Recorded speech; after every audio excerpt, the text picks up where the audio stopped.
Muy buenos días. Vamos a revisar el curso de neumología, el tema de enfermedad intersticial pulmonar. Ustedes verán que el título dice enfermedad parenquimatosa difusa pulmonar.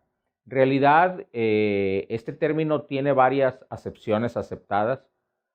Podríamos llamarle fibrosis pulmonar a este tipo de enfermedades. Enfermedad difusa parenquimatosa pulmonar es preferido en la actualidad porque no todas las enfermedades intersticiales afectan exclusivamente el intersticio pulmonar, entendiéndose por el intersticio pulmonar la membrana alveolo-capilar con todas sus estructuras, sino hay algunas enfermedades de este tipo que afectan también los alvéolos o incluso las vías aéreas. Entonces es mejor describirla exactamente englobando todos los componentes que la componen. Y por lo tanto, enfermedad difusa parenquimatosa pulmonar podría ser un término más apropiado. Cuando hablamos de intersticio pulmonar, estamos hablando de una anatomía submicroscópica e incluso microscópica, cuya unidad funcional se llama lobulillo secundario pulmonar. Lobulillo secundario pulmonar es la estructura mínima funcional que debemos de conocer de los pulmones, y en el lobulillo pulmonar hay una porción central anatómica por donde llegan las ramas de la arteria pulmonar, que es sangre desoxigenada, como recordamos, y el bronquiolo terminal. O sea, la vía aérea se encuentra en el centro del lobulillo pulmonar. Y se distribuyen los alvéolos alrededor del lobulillo, que son los acinos alveolares, para luego, por la orilla del lobulillo pulmonar, salir y regresar con sangre oxigenada que va al sistema de la circulación venosa pulmonar y los linfáticos o el drenaje linfático. Por lo tanto, si tenemos algún problema en alguna parte específica predominante del lobulillo pulmonar, podemos entender posibles orígenes de enfermedades. Si tenemos afección en el centro del lobulillo pulmonar, podríamos pensar en que tenemos un problema de la vía aérea o que involucra la vía aérea.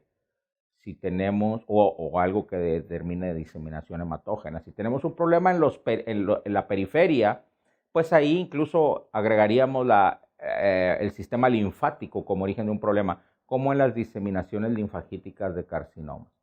En el TAC uno puede determinar si hay, cuando hay nódulos, por ejemplo, si estos nódulos son centrilobulillares o son al azar o periféricos.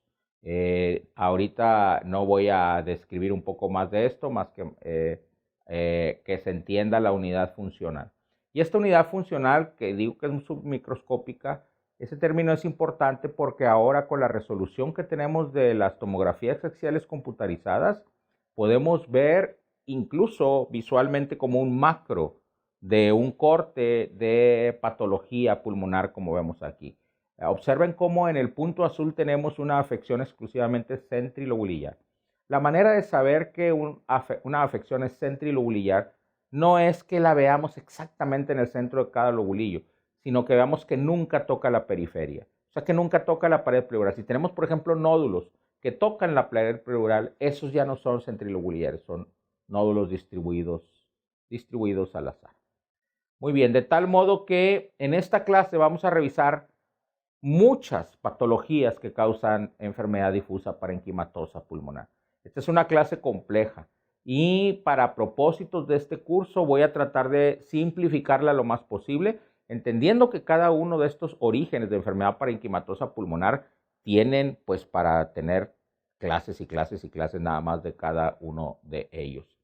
Y primero hablaré de la enfermedad intersticial o difusa parenquimatosa en general. Y en general la prevalencia es de 20 a 40 por cada 100,000 habitantes y causa gran hospitalización y algunas de ellas incluso son causa de mortalidad. Hay enfermedad intersticial aguda y crónica y es importante mencionar que dentro de todo el grupo de enfermedades parenquimatosa pulmonar, una pregunta de examen sería cuál es la más frecuente, y lo que yo diría en este momento es que la más frecuente es la más terrible, y la más terrible se llama fibrosis pulmonar idiopática, en inglés IPF, Idiopathic Pulmonary Fibrosis, y pues comprende la gran mayoría de las enfermedades difusas parenquimatosas pulmonares. Los pacientes se quejan principalmente de dos cosas: tos y disnea progresiva. La tos habitualmente es seca, que puede haber tos productiva en una situación no común, pero la tos de la enfermedad difusa pulmonar es seca. Los pacientes habitualmente tienen una radiografía de tórax anormal, aunque pueden no tenerla, y en la espirometría van a tener un patrón de restricción pulmonar por la disminución de los volúmenes pulmonares asociados a la enfermedad intersticial. La enfermedad parenquimatosa difusa pulmonar puede estar asociada a muchas otras enfermedades, como vamos a ver más adelante. En esta parte del estudio de un paciente con enfermedad intersticial, recuerden que estoy usando indistintamente los términos, es crucial los antecedentes. Necesitamos antecedentes de medicamentos, porque medicamentos pueden causar fibrosis pulmonar. Necesitamos antecedentes de exposiciones ambientales, de exposiciones ocupacionales, y las ambientales tienen mucho que ver con génesis de neumonitis por hipersensibilidad, como vamos a ver más adelante. El tabaquismo modifica la enfermedad parenquimatosa difusa pulmonar, la hace diferente y por lo tanto la historia de tabaquismo es importante. Los pacientes con VIH tienen una miríada de posibilidades de enfermedad difusa parenquimatosa pulmonar y claro, el tiempo de evolución de los síntomas es importante para saber si estamos hablando de una enfermedad aguda o de una enfermedad crónica. De tal modo que los síntomas principales son disnea progresiva y tos. Puede haber algunos síntomas asociados a la enfermedad que está dando origen a la enfermedad parenquimatosa difusa pulmonar, pero crucialmente en los signos quizá podamos encontrar cianosis en algunos pacientes con enfermedad avanzada, y un dato característico de algunas enfermedades intersticiales es lo que se llama hipocratismo digital, o digital clubbing, o acropaquia, o osteoartropatía hipertrófica. Todos son sinónimos de dedos en palillo de tambor. Los dedos en palillo de tambor ocurren principalmente en enfermedades más severas como la fibrosis pulmonar idiopática y no en otras. Y recordar que los dedos en palillo de tambor ocurren también en condiciones diferentes como enfermedades cardiovasculares, por ejemplo, cardiopatías congénitas o cianógenas, o en algunas enfermedades hepáticas. En enfermedades pulmonares no ocurren en EPOC, apréndanse eso, y ocurren, por supuesto, en algunos tipos de fibrosis pulmonar. En bronquiectasias puede haber acropaquia y también en cáncer pulmonar. A la exploración física, pues hay muchos datos sistémicos dependiendo del origen de la enfermedad difusa. Sin embargo, desde el punto de vista estrictamente pulmonar, lo más importante es que hay estertores crepitantes o llamados en velcro. Siempre que veamos un paciente con una enfermedad que cause disnea y escuchemos velcro, bueno, pensemos en algún tipo de enfermedad intersticial, o pues la otra enfermedad que comúnmente da estos estertores en velcro es el edema pulmonar cardiogénico. Okay. Crucial son los estudios de imagen. Y hablando primero de la radiografía de tórax, diríamos una máxima importante, que hasta el 10% de la enfermedad difusa puede tener una radiografía de tórax normal.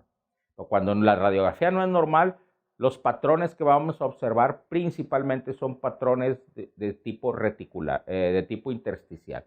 Y recordar que los patrones intersticiales tenemos infiltrados, nodulares, reticulares y mixtos retículo-nodulares. No hay hallazgo ni correlación entre los hallazgos radiográficos y pronósticos. ¿Okay? Sin embargo, si vemos panalización, a alguien que tiene panalización en cualquier condición le va a ir mal. Esto es el ejemplo de una enfermedad intersticial en una radiografía de tórax. Tenemos un infiltrado intersticial reticular puro. Y bueno, podemos tener otros patrones como este, que es un patrón nodular. Es una enfermedad difusa que tiene puras bolitas pequeñitas.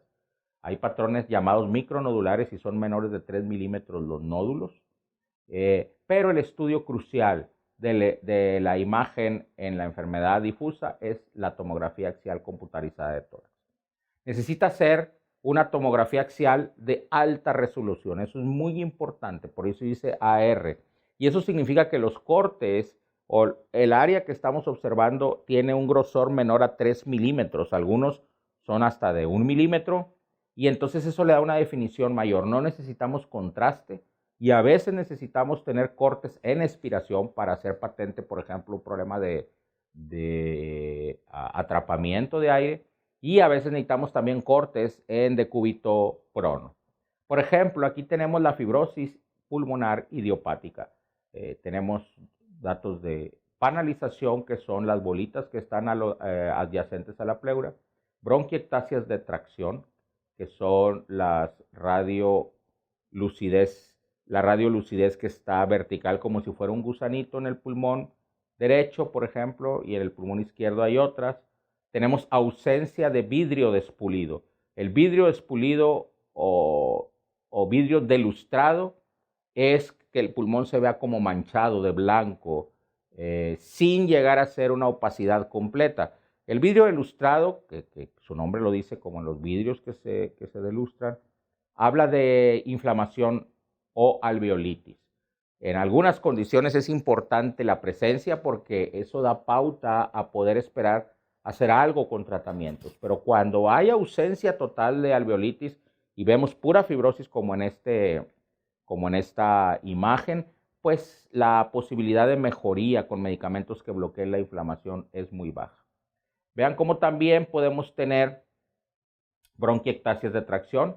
En el margen mediastinal izquierdo vemos toda una viborita ahí radiolúcida que es una bronquiectasia de tracción. Las bronquiectasias de tracción no son bronquiectasias infecciosas, son agrandamientos de los bronquios en relación a encogimiento alrededor de ese bronquio. Al encogerse el tejido adyacente empieza a traccionar los bronquios y hacerlos grandes. Es un dato incluso indirecto de fibrosis pulmonar. Vean cómo podemos tener nódulos que están distribuidos al azar. ¿Por qué sabemos que están distribuidos al azar? Pues porque hay muchos que están también adyacentes a la pleura. Y esto es lo que podríamos ver en enfermedades como la sarcoidosis. Vean cómo también podemos tener nódulos más grandes en enfermedades por inhalación de partículas como esta, que es una neumoconiosis. Y podemos tener este patrón que en las partes posteriores del paciente vemos una imagen como de cambio en la densidad de más oscuro a más blanco. Lo más blanco, así se ve el vidrio ilustrado, pero el cambio en la densidad es llamado patrón de mosaico. Mosaico significa que el área más radiolúcida es más radiolúcida porque hay aire que no está saliendo y se está quedando atrapado. Por lo tanto, la perfusión de mosaico habitualmente lo que indica es atrapamiento de aire. De una vez les digo que es un dato muy característico de la neumonitis por hipersensibilidad. A veces esto no se ve en un corte normal inspiratorio y por eso en cortes expiratorios podemos hacer aparente y hasta ahí es donde se ve. Cuando el paciente trata de sacar el aire es donde se queda atrapado y entonces da esta imagen de perfusión de mosaico. Algunas patologías dan placas pleurales que no tienen nada que ver con el intersticio, como vemos aquí en este TAC en el pulmón derecho, en la parte anterior. Se ve una placa ahí sobresaliente en la pleura. Esto puede ocurrir en algunas neumoconiosis como la asbestosis, que vamos a hablar un poco más adelante de ella. Y bueno, pues este es un patrón intersticial también ahí difuso. Ahora, es crucial que sepamos que el TAC de alta resolución es de alta definición. O sea, tenemos que tener una imagen extraordinariamente nítida como si fuera high definition. Porque si tenemos uno que no tenga alta definición o sin high definition, pues vamos a tener una imagen que no va a ser totalmente clara o que nos diga exactamente lo que está pasando en los pulmones. Los pacientes necesitan estudios de gabinete. Las pruebas de función pulmonar lo que van a demostrar es restricción pulmonar. Y lo más importante es la espirometría, pero en estos pacientes es crucial también tener volúmenes pulmonares, que eso se hace con pletismografía pulmonar, en un laboratorio de fisiología pulmonar más avanzado. La DLCO es crucial. A algunos pacientes, no a todos, les tomamos gasometrías arteriales, A algunos les hacemos prueba de ejercicio para evaluar el diagnóstico y la severidad. Pregunta de examen. Enfermedad difusa parenquimatosa pulmonar, fibrosis pulmonar, enfermedad intersticial dan restricción. Y el gold estándar de la restricción no es la espirometría. La espirometría sugiere restricción cuando está baja la capacidad vital forzada y la relación B1 sobre capacidad vital forzada es normal. Sin embargo, el diagnóstico final de restricción se basa en la caída en la capacidad pulmonar total, que es lo que ahí viene como TLC, que quiere decir Total Lung Capacity o TLC. Eso se mide por pletismografía y es cuando podemos decir que el paciente tiene restricción. La DLCO es la capacidad de difusión de monóxido de carbono. La capacidad de difusión de monóxido de carbono mide la función de la membrana alveolo-capilar para pasar el oxígeno hacia la sangre. Y es un hallazgo, es un parámetro que es el mejor predictor de pronóstico en los pacientes. Les mencioné que a veces tomamos gasometría arterial.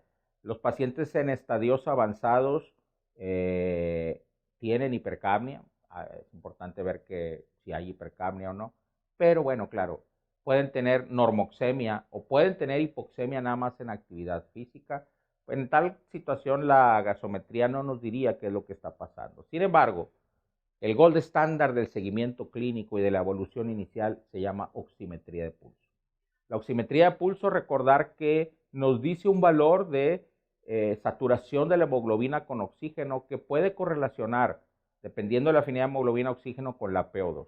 Y una regla que ustedes pueden usar para recordar esto es que cuando tenemos 60 de PO2, la saturación de oxígeno debe ser alrededor de 90%. La mnemotecnia que les propongo sería entonces 90, 60, 90, que quiere decir 60 de PO2 va a dar una saturación de oxígeno en 90%. Ese sería más o menos el equivalente a una gasometría. Yo busqué cuando hice esta plática alguna fotografía que ilustrara el 90, 60, 90 y cuando puse en un buscador, pues esto es lo que salió, 90, 60, 90, que quizás se refiere a kilos, no lo sé. Y la segunda fotografía que puse, que salió, pues es la que en realidad también tengo aquí. Puse las dos fotografías y en 90, 60, 90 salió Katy Perry. De tal modo que, pues, estas ilustraciones son para que recuerden que el oxímetro de pulso es muy fácil de comprar. Hasta en 800 los puedes encontrar. Si tú hipoxemia buscas, sin duda te dirá 90,60 a Katy recordarás. Para aquellos que estén despistados y no sepan quién es Katy, pues es Katy Perry. Y ya si no saben quién es Katy Perry, pues entonces van a ser muy buenos doctores porque no se divierten en otra cosa más que estar estudiando. Algunos pacientes necesitan estudios invasivos. La biopsia transbronquial en general no es útil la biopsia transbronquial es aquella que hacemos por broncoscopía porque la hacemos con una pinza muy delgada que trae un cachito muy chiquito de tejido. Y en estas enfermedades se necesita pues una muestra más o menos representativa, un poco más grande que lo que es una biopsia transbronquial. A veces la hacemos cuando hay sospecha de infección o de cáncer, pero para diagnóstico de alguna etiología de enfermedad intersticial, lo que necesitamos es una biopsia pulmonar a cielo abierto. Y esta se hace nada más en quienes no tenemos un diagnóstico claro sin la biopsia. Ya con el TAC cada vez hay menos necesidad de hacer biopsias porque el TAC es muy bueno para esto. Pero en la biopsia pulmonar, por ejemplo, lo que nos interesa es ver pues, la configuración de los alvéolos. En la enfermedad intersticial, pues claro que la membrana alveolo-capilar se empieza a engrosar, como vemos aquí. Y en algunas enfermedades, por ejemplo, hay focos de fibroblastos como en la fibrosis pulmonar idiopática y una alternancia entre zonas de pulmón normal con zonas de pulmón enfermo, como vemos aquí. Y esto es muy aparente desde el macro.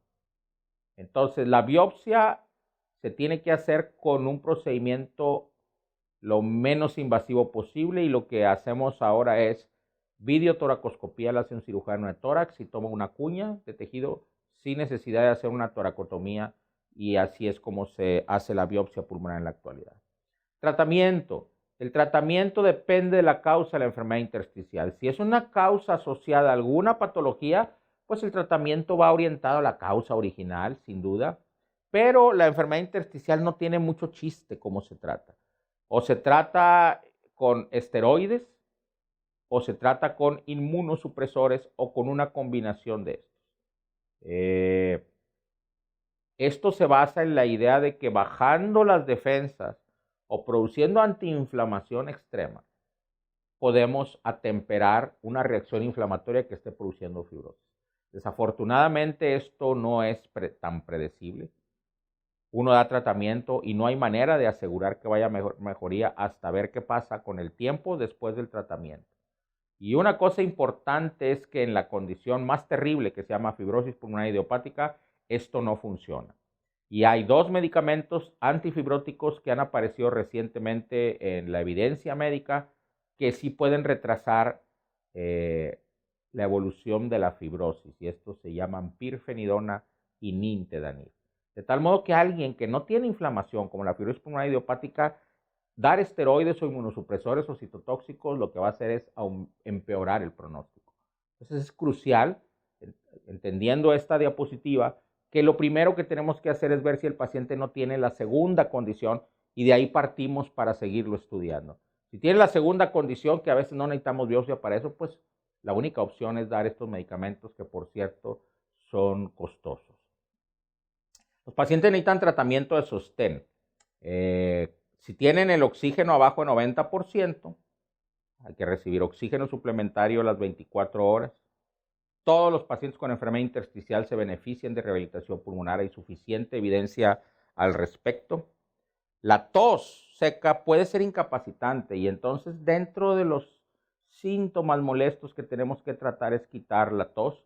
Y opiáceos se pueden usar en dosis bajas para tratar tos intratable o se pueden usar en dosis más altas como paliación en pacientes que tienen una enfermedad que no tuvo alguna solución. El trasplante pulmonar es la respuesta final a algunas enfermedades intersticiales. ¿Cuándo se debe de considerar? Pregunta de examen. Cuando la capacidad de difusión de monóxido de carbono disminuye el 40% el predicho. En cualquier enfermedad intersticial, si tiene indicación, el origen de la enfermedad intersticial debe de considerarse el trasplante pulmonar. Muy bien, esta fue la primera parte de la clase. La segunda parte es analizar a grosso modo los diferentes orígenes posibles de una enfermedad intersticial. Y poniéndole nombre al niño, inmediatamente empezaremos con los medicamentos. Y no nos interesa nada más que sepan ustedes algunos medicamentos que pueden causar enfermedad intersticial pulmonar. Estos son el grupo de medicamentos. Citotóxicos como la bleomicina puede causar. Cardiovasculares antiarrítmicos como la amiodarona. Antiinflamatorios como la D-penicilamina. Antibióticos o antisépticos como la nitrofurantoína y por último las drogas ilícitas. La heroína es la principal. Por eso es importante una historia clínica amplia, porque si alguien tiene datos de enfermedad intersticial pulmonar y tiene 1 año o 6 meses que empezó con amiodarona por una arritmia, pues agua pasa por mi casa, ¿verdad? Tendríamos que orientar idealmente el estudio a si es una enfermedad intersticial asociada a medicamentos. Número 2, enfermedades de la colágena. La primera premisa importante es que cualquier enfermedad reumatológica puede dar enfermedad intersticial. Sin embargo, hay predilecciones de algunas a causar más enfermedad intersticial y otras menos. Eso ahorita lo vamos a mencionar.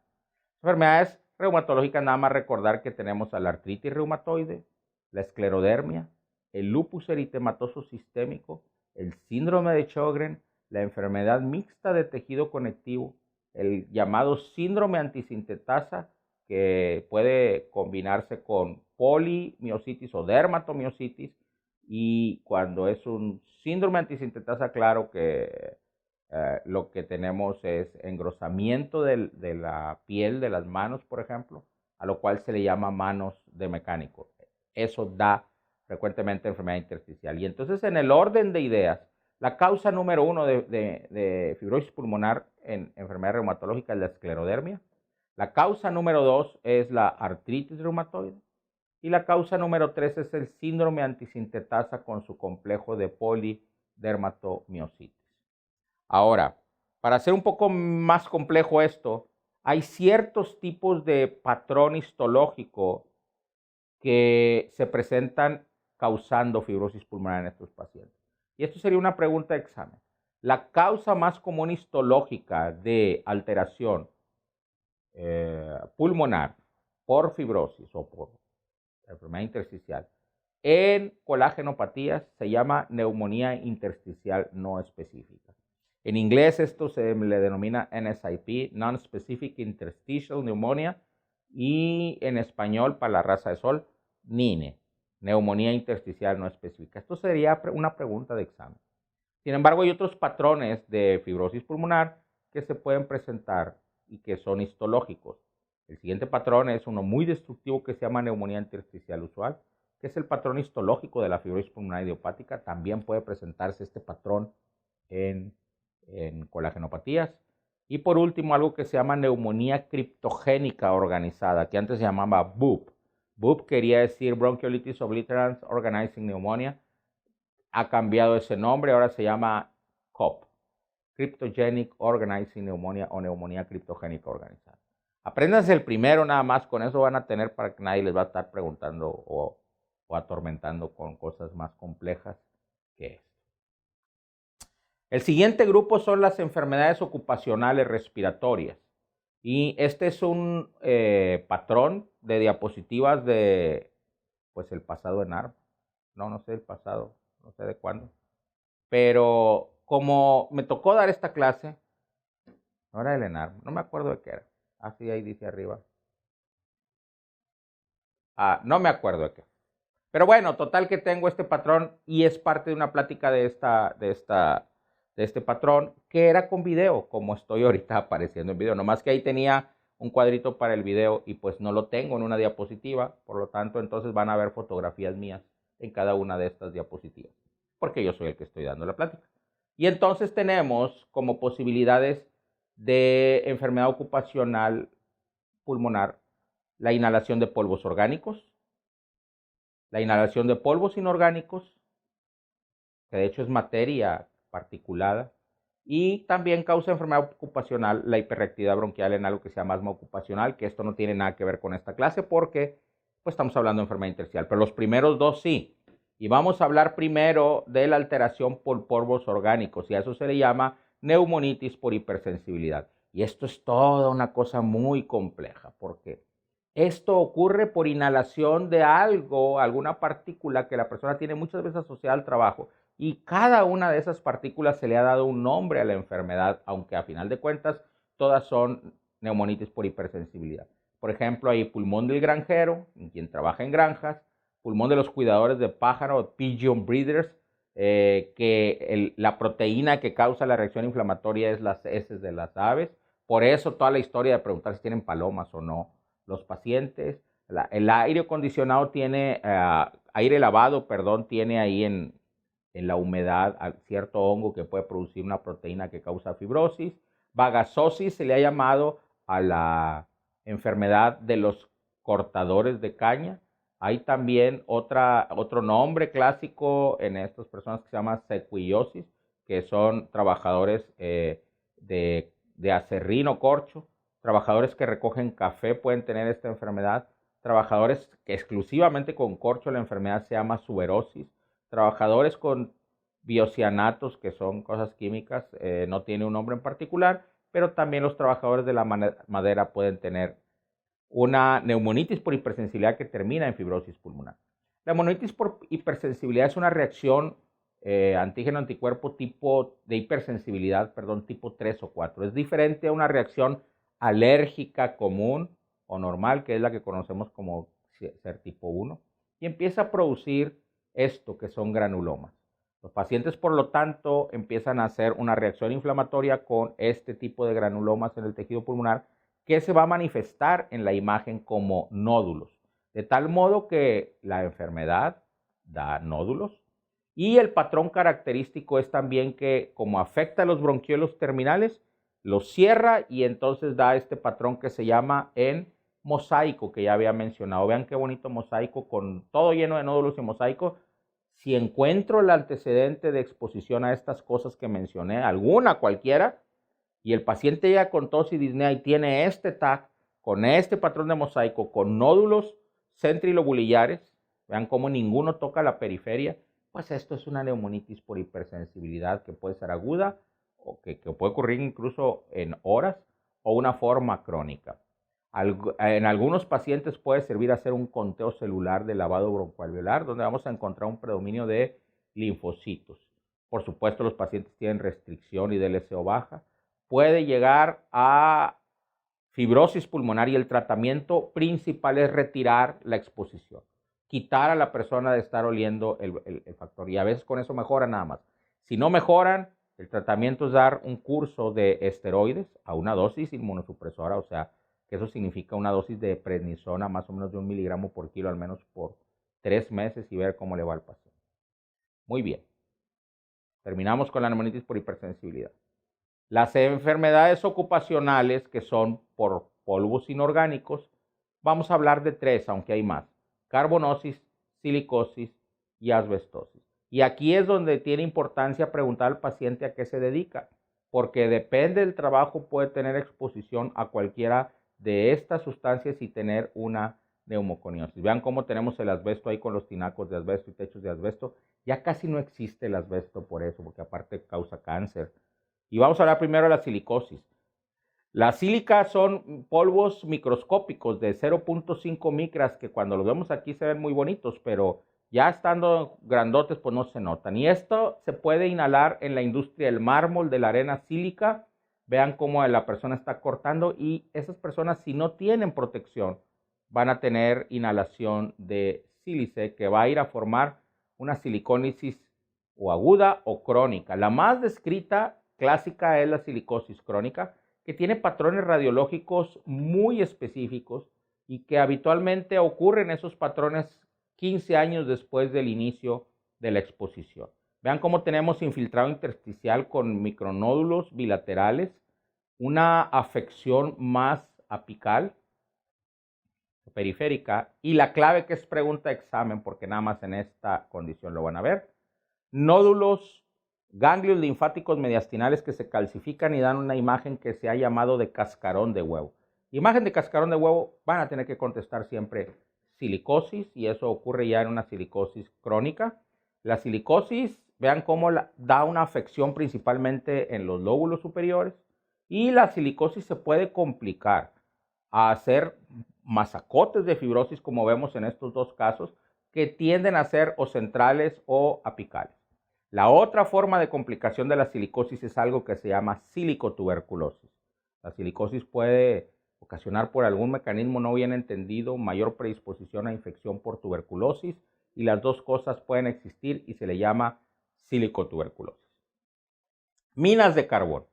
Las gentes que trabajan en minas de carbón, que se exponen por más de 10 o 15 años, pues van a inhalar partículas de carbón y van a tener opacidades y infiltrado intersticial y todo lo que ya sabemos, pero también van a tener antracosis pulmonar, o sea, el carbón se deposita y pinta de color negro el pulmón, y puede causar algo que se llama síndrome de Kaplan. Ahorita voy a mencionar qué es eso.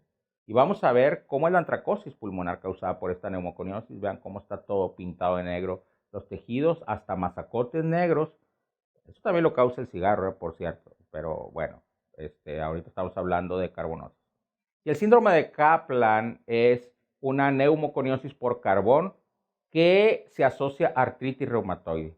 Sí, entiéndanlo, hay gente que se dedica a ver esas asociaciones, y se apellidaba Kaplan en aquella persona que quizá no tenía mucho que hacer o tenía mucho interés en la investigación. De repente encontró que trabajadores de las minas de carbón tenían una incidencia elevada de artritis reumatoide, elevada, diferente a la población normal, y encontraba unos nódulos pulmonares que se ven aquí, que se llaman nódulos reumatoideos o nódulos de Kaplan. O sea, la combinación de un factor reumatoide positivo y una neumoconiosis por carbón se le llama síndrome de Kaplan, cuando tiene también asociados estos nódulos que estamos diciendo. El asbesto se encuentra en techos, en tinacos, pero ya no existe, ya todos los tinacos son de plástico, etcétera, precisamente por este problema. Sin embargo, sigue existiendo asbesto en la industria de los frenos de los automóviles.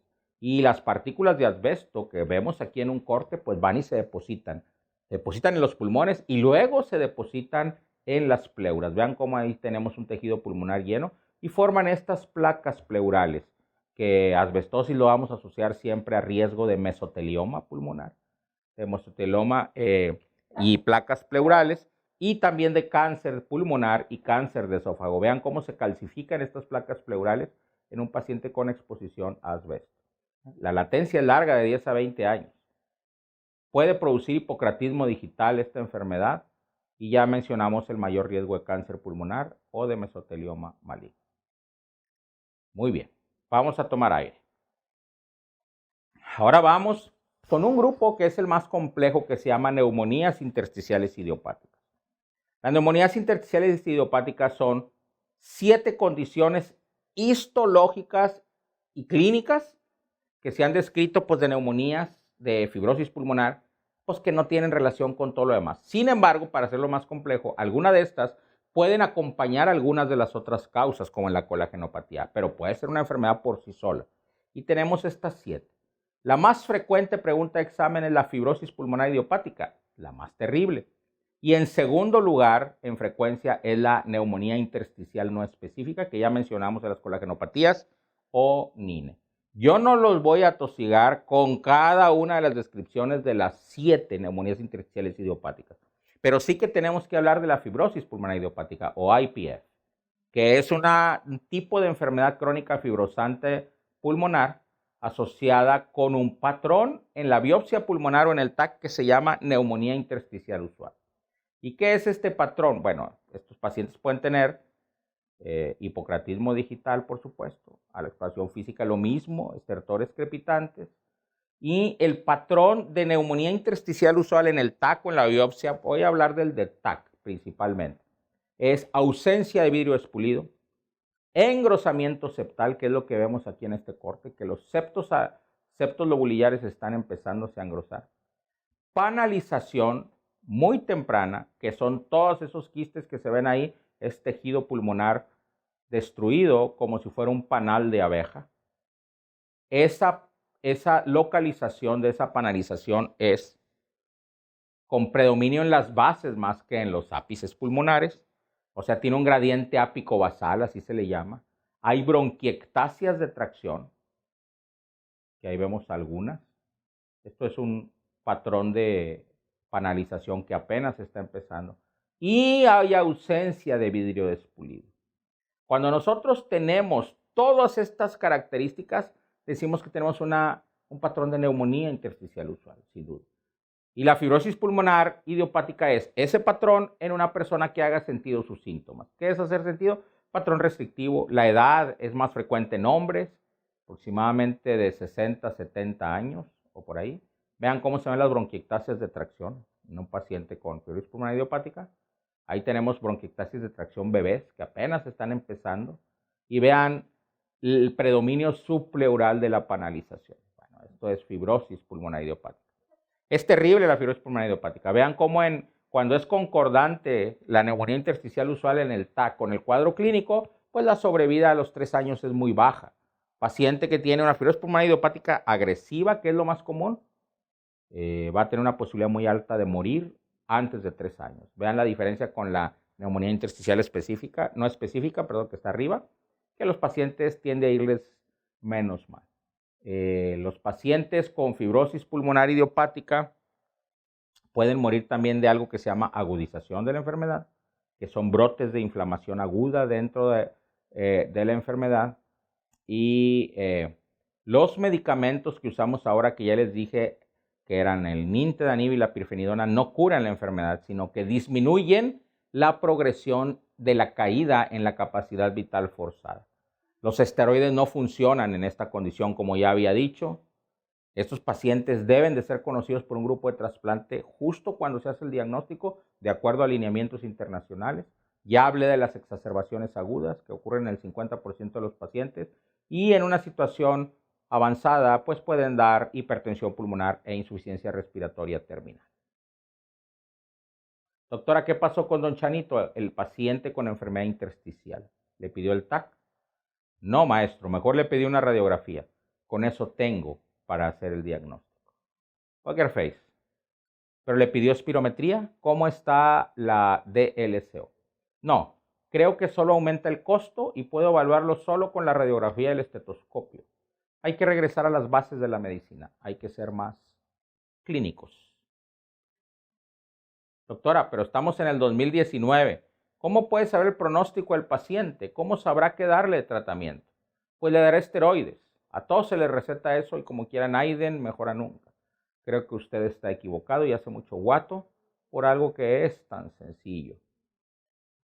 Pero se está echando los pulmones. ¿Quién le enseñó neumología? Pues usted. Y es cierto lo que dicen, siempre quiere que le adivinemos lo que piensa, siempre nadie le puede contradecir, siempre anda de viaje, etcétera, etcétera, etcétera. Les había dicho que no iba a hablar mucho de las demás. Ya dije que la neumonía intersticial no específica, pues afecta más frecuentemente a las colagenopatías. Falta un minuto, no menos, como 5. En realidad creo que faltan menos de un minuto. Voy a terminar. Hay otro grupo que decía otras. Esas otras enfermedades intersticiales son la sarcoidosis, la granulomatosis de Wegener, algo que se llama histiocitosis de células de Langerhans, o que antes se llama histiocitosis X, y una enfermedad que se llama linfangioleiomyomatosis. De esas 4 nada más voy a hablarles un poco de esa última, porque tiene un patrón muy característico en el TAC, que cuando uno ve el TAC, pues ya tiene el diagnóstico. Afecta a mujeres, principalmente porque es una enfermedad relacionada a esteroides. Y lo que ocasiona es que los pulmones empiecen a tener hiperinflación debido a estos quistes que vemos aquí como puros agujeritos. Vean que es diferente a la panelización. Son quistes bien distribuidos alrededor de todo el pulmón. Y estos pacientes pues les va mal con el tiempo. Vean esos quistes en un corte pulmonar con una gran infiltración de células que forman esteroides, quistes con células de tejido de músculo liso, perdón, en las paredes. Estos pacientes pueden tener angiolipomas en el riñón o pueden tener una mutación con complejo de esclerosis tuberosa. Y esas angiolipomas en general son benignos, pero pueden metastatizar a otros órganos. La linfangioleiomyomatosis, que se llama LAM, LAM, pues es un problema porque no tenemos un muy buen tratamiento más que el trasplante pulmonar. Se puede utilizar sirolimus o rapamune para disminuir la frecuencia y hay que disminuir toda posible exposición a estrógenos. Esta enfermedad es una enfermedad relacionada a estrógenos y muchos pacientes abren en una edad joven cuando se embarazaron y tuvieron una gran elevación de estrógenos y hacen neumotórax estos pacientes y se conoce ahí y andan de aquí para allá porque los médicos que ven estos TACs no todos conocen que la imagen es característica de linfangioleiomyomatosis. La sobrevida es de 8 a 10 años y ya mencioné que el tratamiento puede ser rapamicina, que es el sirolimus o rapamune, y por supuesto el trasplante pulmonar. Terminamos. Les voy a dar nada más, porque soy muy buena gente, los 10 mandamientos de la enfermedad intersticial pulmonar. Y pongan atención muy bien a ellos. El primer mandamiento es: referirás al neumólogo. Y los otros 9 son el mismo. Muchas gracias.